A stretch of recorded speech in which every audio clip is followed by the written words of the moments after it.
Bonjour et bienvenue dans cette vidéo dans laquelle nous allons découvrir et comprendre l'architecture des ordinateurs.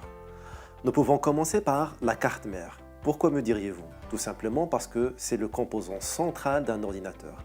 En effet, elle permet de connecter tous les autres composants entre eux.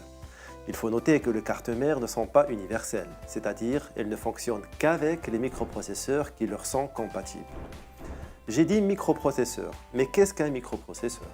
Vous pouvez le considérer comme le cerveau de l'ordinateur. Il permet d'exécuter les instructions dans un ordinateur. Sa vitesse est déterminée par sa fréquence en Hertz. Un autre composant important de votre ordinateur est la mémoire vive, ou la RAM, pour Random Access Memory. Ce composant permet de stocker les fichiers ou instructions courantes de votre session. Ainsi, un ordinateur ayant une capacité de RAM importante, par exemple supérieure à 4 Go, sera plus fluide et bloquera moins. Notons que la mémoire RAM permet de sauvegarder les informations uniquement si la machine est en marche. Lorsqu'elle sera éteinte, toutes les informations de la RAM seront supprimées. À part la mémoire vive ou la RAM, l'ordinateur possède une mémoire morte, qu'on appelle également ROM pour Read Only Memory.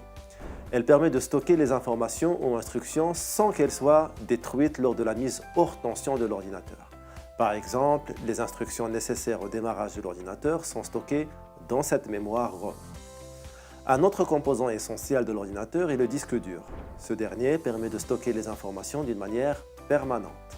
Il existe 3 grandes familles de disques durs, les disques durs avec un branchement IDE, les disques durs avec un branchement SATA et les disques durs avec un branchement SSD. Ces derniers permettent de sauvegarder les informations plus rapidement, mais ils sont plus fragiles. Je parle évidemment des disques durs SSD. Tous les composants ayant pour objectif de stocker une quantité d'informations telles que la RAM, ROM ou le disque dur disposent d'une capacité de stockage. Celle-ci peut être exprimée en bits et en bytes. En français, on dit octet.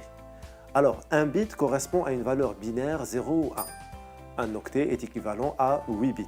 Vous aurez ainsi compris que toutes les informations de l'ordinateur sont codées en bits et donc en octets. Merci pour votre attention, à bientôt.